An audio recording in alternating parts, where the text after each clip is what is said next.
Bismillahirrahmanirrahim. Assalamualaikum warahmatullahi wabarakatuh. Selamat pagi teman-teman semua. Kita akan bahas mengenai algoritma pemrograman. Jadi kita nanti akan bahas tentang dasar-dasar dulu ya untuk kali ini. Tapi sebelum itu saya akan memperkenalkan diri terlebih dahulu. Nama saya Tri Aristisa Putri. Saya adalah salah satu pengajar di STIMIK Dharma Wacana Mitro Lampung. Di sini juga ada beberapa kontak person saya. Silakan jika ada yang ingin ditanyakan atau ingin menghubungi saya terkait sesuatu dan lain hal. Kemudian di sini juga ada alamat website saya. Silakan Anda kunjungi. Barangkali ada informasi yang bisa Anda ambil di sana. Oke, sebelum masuk ke materi, ini ada sedikit motivasi. Kenali dirimu lebih dari kamu mengenal orang lain. Maksimalkan kelebihanmu dan siasati kekuranganmu.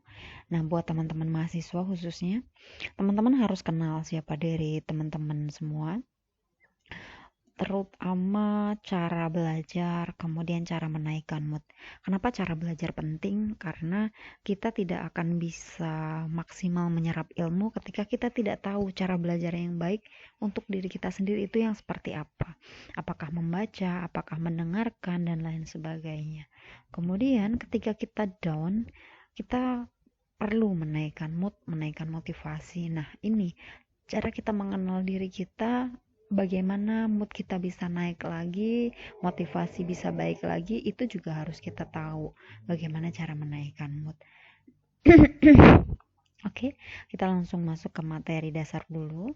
Jadi ada materi-materi yang akan kita bahas terutama di semester ini di algoritma pemrograman 1. Yang pertama ada pendahuluan. Di sini ada pengertian, sejarah, dan lain sebagainya. Kemudian ada dasar algoritma. Ini nanti kita akan kenal jenis-jenis algoritma, kemudian variabel, konstanta, tipe data. Kemudian setelah itu kita akan belajar bagaimana membuat sebuah flowchart. Setelah itu kita akan kenalan sama bahasa pemrograman. Di sini kita akan pakai bahasa C dan bahasa Python. Setelah itu kita akan kenal pemilihan, kemudian perulangan. Kurang lebih ini yang akan kita bahas di semester ini. Nah, sekarang kita masuk ke pengertian atau definisi algoritma. Di sini ada definisi bahwa algoritma adalah tahapan-tahapan sistematis tentang bagaimana jalannya suatu program dari awal sampai akhir. Kemudian, urutan langkah-langkah logis penyelesaian masalah yang disusun secara sistematis. Nah, jadi definisi atau pengertian algoritma menurut saya tidak perlu dihafal. Teman-teman hanya perlu untuk paham bahwa algoritma itu adalah urutan langkah logis menyelesaikan suatu masalah. Jadi kita belajar di IT ya, khususnya teman-teman yang ingin mendapatkan gelar sarjana komputer, ini teman-teman biasanya akan dididik, salah satunya adalah menjadi seorang programmer.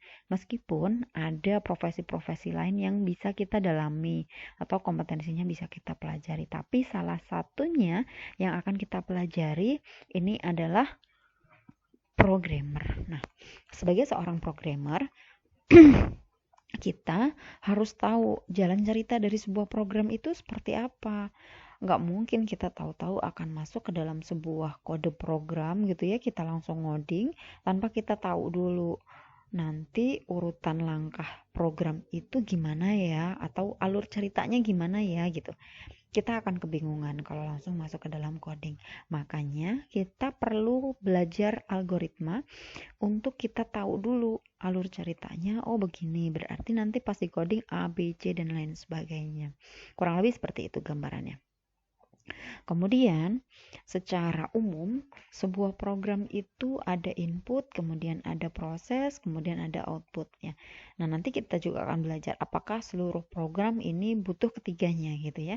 Kalau proses dan output pasti, tapi input ada beberapa juga yang kita tidak perlu input kan gitu. Nah, nanti kita akan pelajari selanjutnya.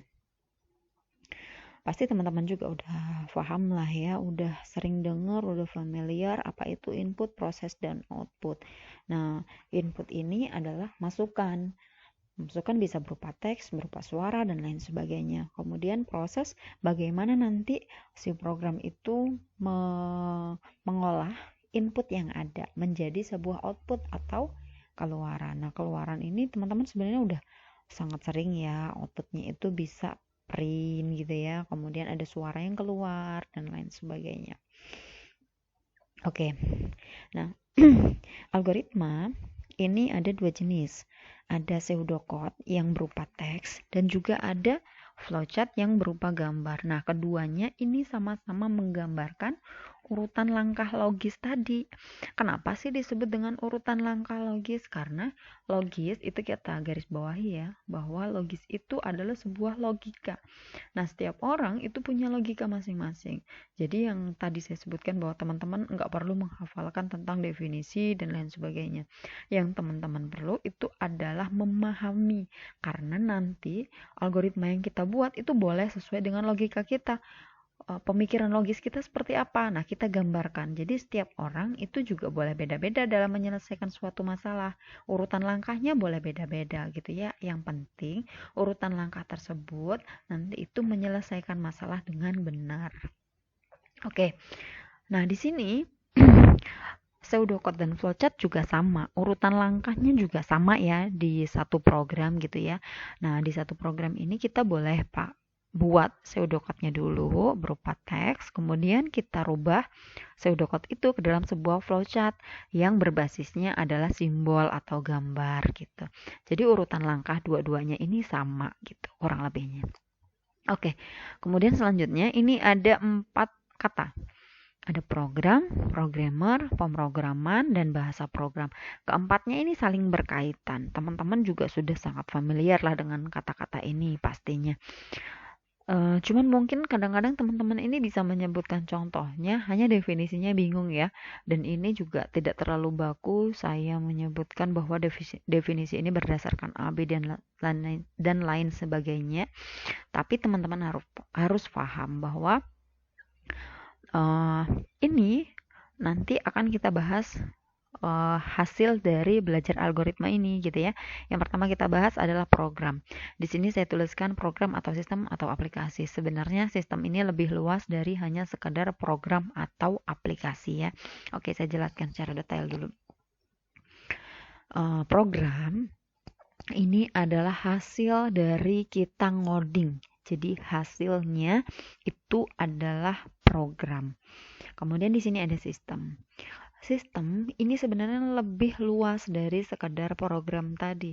Sistem ini contohnya gini. Ada sistem informasi akademik. Nah, sistem informasi akademik salah satunya dia punya program atau aplikasi akademik. Nah, pengertian dari sebuah sistem adalah kumpulan dari subsistem yang bekerja sama untuk mencapai tujuan tertentu. Artinya, ada beberapa pecahan-pecahan atau poin-poin kecil di dalam sistem. Nah, mereka itu bekerja sama. Kemudian mereka punya tujuan tertentu. Sistem informasi akademik kampus ABC misalnya gitu. Nah, di dalam sistem informasi akademik itu ada program atau aplikasi yang digunakan untuk menginput, memproses, mengoutputkan yang berhubungan dengan sistem akademik. Nah, sistem akademik ini terdirinya dari beberapa subsistem. Subsistem contohnya BAK, dosen, mahasiswa, kemudian ada ruang belajar, kemudian nanti ada mata kuliah, ada jumlah SKS, nilai, dan lain sebagainya.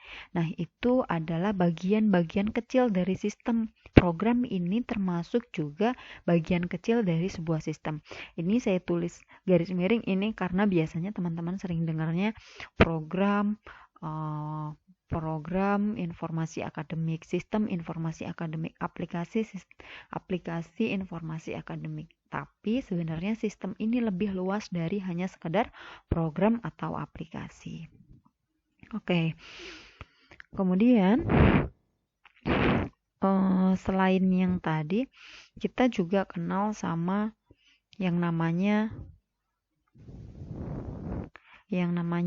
programmer. Nah, programmer ini adalah kita, orang yang ngoding, orang yang nulis di dalam bahasa program. Orang yang nulis kode-kode program ini disebut sebagai programmer. Kemudian di sini ada juga pemrograman. Nah, pemrograman itu apa? Pemrograman itu definisinya adalah bagaimana kita menulis, menguji, kemudian memperbaiki debug, kemudian memelihara kode, itu termasuk dari pemrograman. Kemudian bahasa program ini apa? Bahasa program ini adalah yang kita gunakan, perangkat lunaknya yang kita gunakan untuk menulis kode program atau codingnya gitu ya. Jadi kita sebagai programmer menulis coding di dalam bahasa pemrograman yang disebut dengan pemrograman gitu ya, menulisnya, kemudian menghasilkan sebuah program, kurang lebih itu. Kemudian kita ada sistem operasi juga, kemudian ada aplikasi. Sistem operasi ini teman-teman juga udah sering dengar, udah sering pakai tentunya. Tapi definisinya apa? Ini juga sama sebenarnya, sebuah aplikasi atau program yang dibuat oleh programmer. Hanya ini khusus memang untuk aplikasi gitu ya, yang memang digunakan untuk penghubung antara perangkat dengan orang yang menggunakan perangkat. Jadi perangkatnya misalnya HP gitu ya, kemudian ada sistem operasinya ini Android misalnya gitu.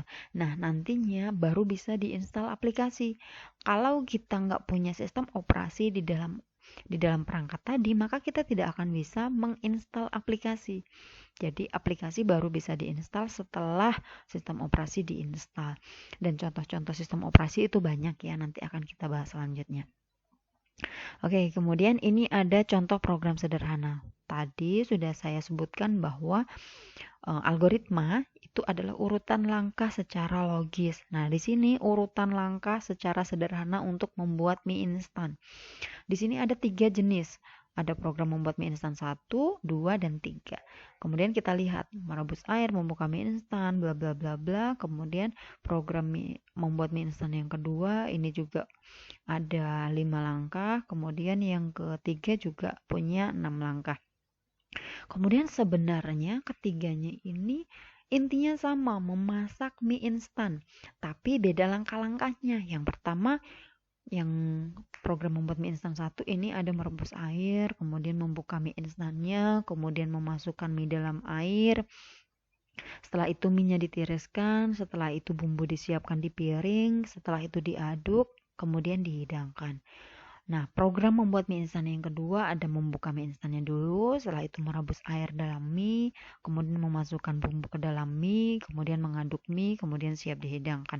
Nah, yang terakhir, program yang ketiga ini merebus air, membuka mie instan, memasukkan mie dalam air, memasukkan bumbu ke panci, kemudian mie-nya diaduk, setelah itu siap dihidangkan.